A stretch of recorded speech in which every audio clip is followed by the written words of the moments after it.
गुरुदेव भगवान की जय। प्यारे कृष्ण कन्हैया लाल की जय। श्रीमद् भागवत महापुराण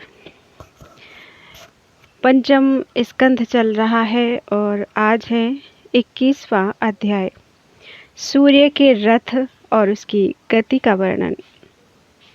श्री सुखदेव जी कहते हैं, राजन, परिमाण और लक्षणों के सहित इस भूमंडल का कुल इतना ही विस्तार है, सो हमने तुम्हें बता दिया। इसी के अनुसार विद्वान लोग ध्युलोक का भी परिमाण बताते हैं। जिस प्रकार चना मटर आदि के दो दलों में से एक का स्वरूप जान लेने से दूसरे का भी जाना जा सकता है, उसी प्रकार भूरलोक के परिमाण से ही ध्युलोक का भी परिमाण जान लेना चाहिए। इन दोनों के बीच में अंतरिक्ष लोक है, यह इन दोनों का संधि स्थान है। इसके मध्य भाग में स्थित ग्रह और नक्षत्रों के अधिपति भगवान सूर्य अपने ताप और प्रकाश से तीनों लोकों को तपाते और प्रकाशित करते रहते हैं।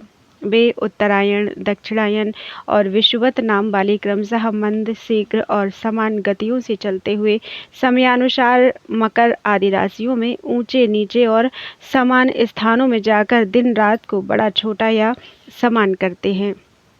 जब सूर्य भगवान मेष या तुला राशि पर आते हैं तब दिन रात समान हो जाते हैं। जब वृष आदि 5 राशियों में चलते हैं तब प्रतिमास रात्रियों में एक एक घड़ी कम होती जाती है और उसी हिसाब से दिन बढ़ते जाते हैं। जब वृश्चिक आदि 5 राशियों में चलते हैं तब दिन और रात्रियों में इसके विपरीत परिवर्तन होता है। इस प्रकार दक्षिणायन आरंभ होने तक दिन बढ़ते रहते हैं और उत्तरायण लगने तक रात्रियां। इस प्रकार पंडित जन मानसोत्तर पर्वत पर सूर्य की परिक्रमा का मार्ग 9,51,00,000 योजन बताते हैं। उस पर्वत पर मेरु के पूर्व की ओर इंद्र की देवधानी, दक्षिण में यमराज की संयमनी, पश्चिम में वरुण की निम्नलोचनी और उत्तर में चंद्रमा की विभावरी नाम की पुरियां हैं। इन पुरियों में मेरु के चारों ओर समय समय पर सूर्योदय, मध्याह्न, सायंकाल और अर्धरात्रि होते रहते हैं।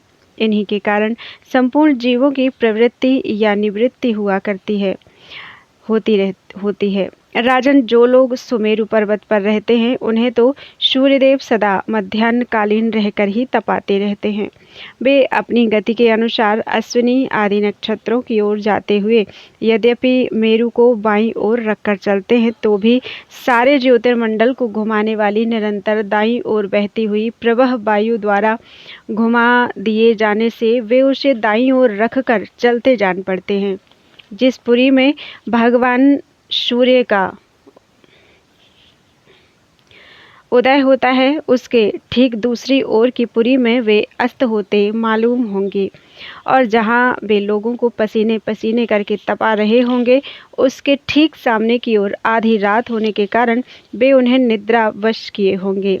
जिन लोगों को मध्याह्न के समय वे स्पष्ट दिख रहे होंगे वे ही जब सूर्य सौम्य दिशा में पहुंच जाएं तब उनका दर्शन नहीं कर सकेंगे। सूर्यदेव जब इंद्र की पुरी से यमराज की पुरी को चलते हैं तब 15 घड़ी में वे 2.25 करोड़ और 12.5 लाख योजन से कुछ 25,000 योजन अधिक चलते हैं। फिर इसी क्रम से वे वरुण और चंद्रमा की पुरियों को पार करके पुनः इंद्र की पुरी में पहुंचते हैं। इस प्रकार चंद्रमा आदि अन्य ग्रह भी ज्योतिष चक्र में अन्य नक्षत्रों के साथ साथ उदित और अस्त होते रहते हैं। इस प्रकार भगवान सूर्य का वेदमय रथ एक मुहूर्त में 34,08,000 योजन के हिसाब से चलता हुआ इन चारों पुरियों में घूमता रहता है। इसका संवत्सर नाम का एक चक्र पहिया बतलाया जाता है। उसमें मास रूप 12 अरे हैं, ऋतु रूप 6 नेमियां हैं, 3 चौमासे रूप 3 नाभि हैं, आमन है। इस रथ की धुरी का एक सिरा मेरु पर्वत की चोटी पर है और दूसरा मानसोत्तर पर्वत पर। इसमें लगा हुआ यह पहिया कोलू के पहिए के समान घूमता हुआ मानसोत्तर पर्वत के ऊपर चक्कर लगाता है। इस धुरी में जिसका मूल भाग जुड़ा हुआ है, ऐसी एक धुरी और है और लंबाई में इससे चौथाई है। उसका ऊपरी भाग तैलयंत्र के धुरे के समान ध्रुवलोक से लगा हुआ है। इस रथ में बैठने का स्थान 36 लाख योजन लंबा और 9 लाख योजन चौड़ा है। इसका जुआ भी 36 लाख योजन ही लंबा है। उसमें अरुण नाम के सारथी ने गायत्री आदि छंदों के से नाम वाले 7 घोड़े जोत रखे हैं। वे ही इस रथ पर बैठे हुए भगवान सूर्य को ले चलते हैं। सूर्यदेव के आगे उन्हीं की ओर मुंह करके बैठे हुए अरुण उनके सारथी का कार्य करते हैं। भगवान सूर्य के आगे अंगूठे के पोरुए के बराबर आकार वाले बाल खिल्ले आदि 60,000 ऋषि स्वस्ति वाचन के लिए नियुक्त हैं। वे उनकी स्तुति करते रहते हैं। इनके अतिरिक्त ऋषि, गंधर्व, अप्सरा, नाग, यक्ष, राक्षस और देवता भी, जो कुल मिलाकर 14 हैं, किंतु जोड़े से रहने के कारण 7 गण कहे जाते हैं। प्रत्येक मास में भिन्न भिन्न नामों वाले होकर अपने भिन्न भिन्न कर्मों से प्रत्येक मास में भिन्न भिन्न नाम धारण करने वाले आत्मस्वरूप भगवान सूर्य की 2-2 मिलकर उपासना करते हैं। इस प्रकार भगवान सूर्य भूमंडल के 9 करोड़ 51 लाख योजन लंबे घेरे में से प्रत्येक क्षण में 2002 योजन की दूरी पार कर लेते हैं। बोलो वृंदावन बिहारी लाल की जय। 22वां अध्याय भिन्न भिन्न ग्रहों की स्थिति और गति का वर्णन। राजा परीक्षित ने पूछा, भगवान, आपने जो कहा कि यद्यपि भगवान सूर्य राशियों की ओर जाते समय मेरु और ध्रुव को दाईं ओर रखकर चलते मालूम होते हैं, किंतु वस्तुतः उनकी गति दक्षिणावर्त नहीं होती, इस विषय को हम किस प्रकार समझें? श्री सुखदेव जी ने कहा, राजन, जैसे कुम्हार के घूमते हुए चाक पर बैठकर उसके साथ घूमती हुई चींटी आदि की अपनी गति उससे भिन्न ही है, क्योंकि वह भिन्न भिन्न समय में उस चक्र के भिन्न भिन्न स्थानों में देखी जाती है। उसी प्रकार नक्षत्र और राशियों से उपलक्षित कालचक्र में पड़कर ध्रुव और मेरु को दाएं रखकर घूमने वाले सूर्य आदि ग्रहों की गति वास्तव में उससे भिन्न ही है, क्योंकि वे काल भेद से भिन्न भिन्न राशि और नक्षत्रों में देख पड़ते हैं।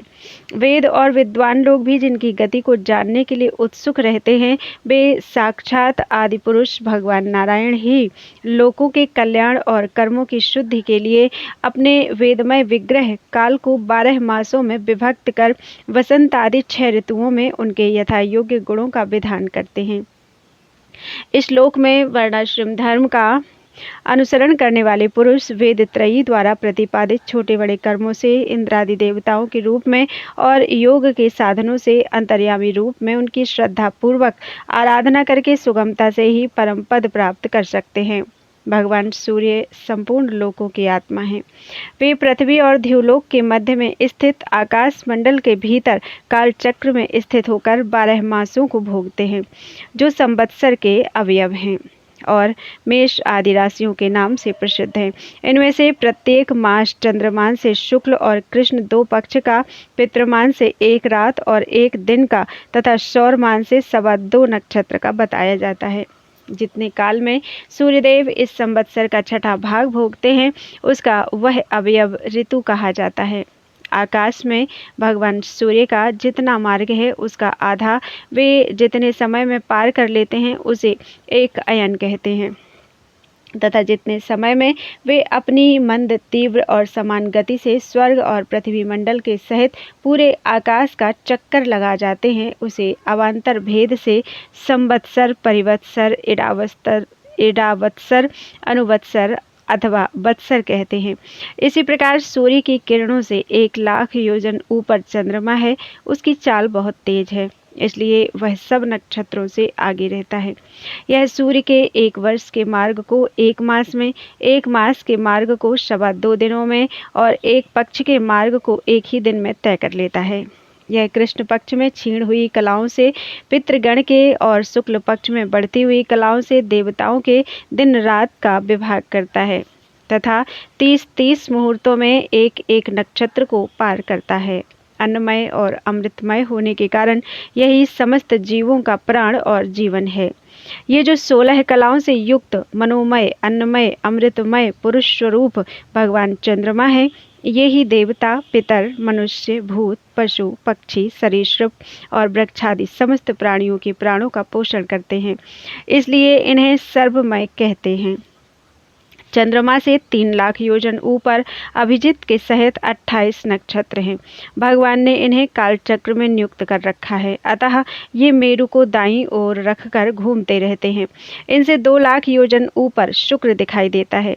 यह सूर्य की शीघ्र, मंद और समान गतियों के अनुसार उन्हीं के समान कभी आगे, कभी पीछे और कभी साथ साथ चलकर रहता है। यह वर्षा कराने वाला ग्रह है, इसलिए लोगों को प्रायः सर्वदा ही अनुकूल रहता है। इसकी गति से ऐसा अनुमान होता है कि यह वर्षा रोकने वाले ग्रहों को शांत कर देता है। शुक्र की गति के साथ साथ बुध की भी व्याख्या हो गई। शुक्र के अनुसार ही बुध की गति भी समझ लेनी चाहिए। यह चंद्रमा का पुत्र शुक्र से 2 लाख योजन ऊपर है। यह प्रायः मंगलकारी ही है, किंतु जब सूर्य की गति का उल्लंघन करके चलता है तब बहुत अधिक आंधी, बादल और सूखे के भय की सूचना देता है।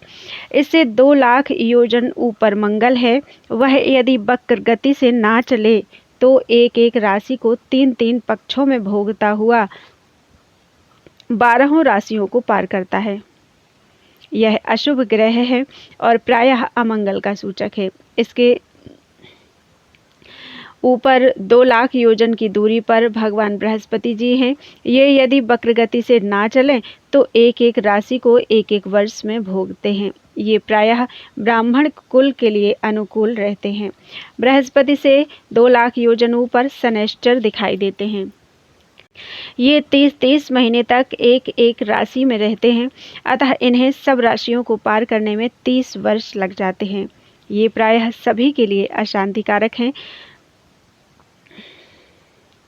इनके ऊपर 11 लाख योजन की दूरी पर कश्यप आदि सप्तऋषि दिखाई देते हैं। ये सब लोगों की मंगल कामना करते हुए भगवान विष्णु के परम पद ध्रुवलोक की प्रदक्षिणा किया करते हैं। बोलो वृंदावन बिहारी लाल की जय। 23वां अध्याय शिशुमार चक्र का वर्णन। श्री सुखदेव जी कहते हैं, राजन, सप्तऋषियों से 13 लाख योजन ऊपर ध्रुवलोक है। इसे भगवान विष्णु का परम पद कहते हैं। यहाँ उत्तानपाद के पुत्र परम भगवत भक्त ध्रुव जी विराजमान हैं। अग्नि, इंद्र, प्रजापति, कश्यप और धर्म, ये सब एक साथ अत्यंत आदरपूर्वक इनकी प्रदक्षिणा करते रहते हैं। अब भी कल्प पर्यंत रहने वाले लोक इन्हीं के आधार स्थित हैं। इनका इस श्लोक का प्रभाव हम पहले 4थे स्कंध में वर्णन कर चुके। सदा जागते रहने वाले अव्यक्त गति भगवान काल के द्वारा जो ग्रह, नक्षत्र आदि ज्योतिर्गण निरंतर घुमाए जाते हैं, भगवान ने ध्रुवलोक को ही उन सब के आधार स्तंभ रूप से नियुक्त किया है। अतः यह एक ही स्थान में रहकर सदा प्रकाशित होता है। जिस प्रकार दाएं चलाने के समान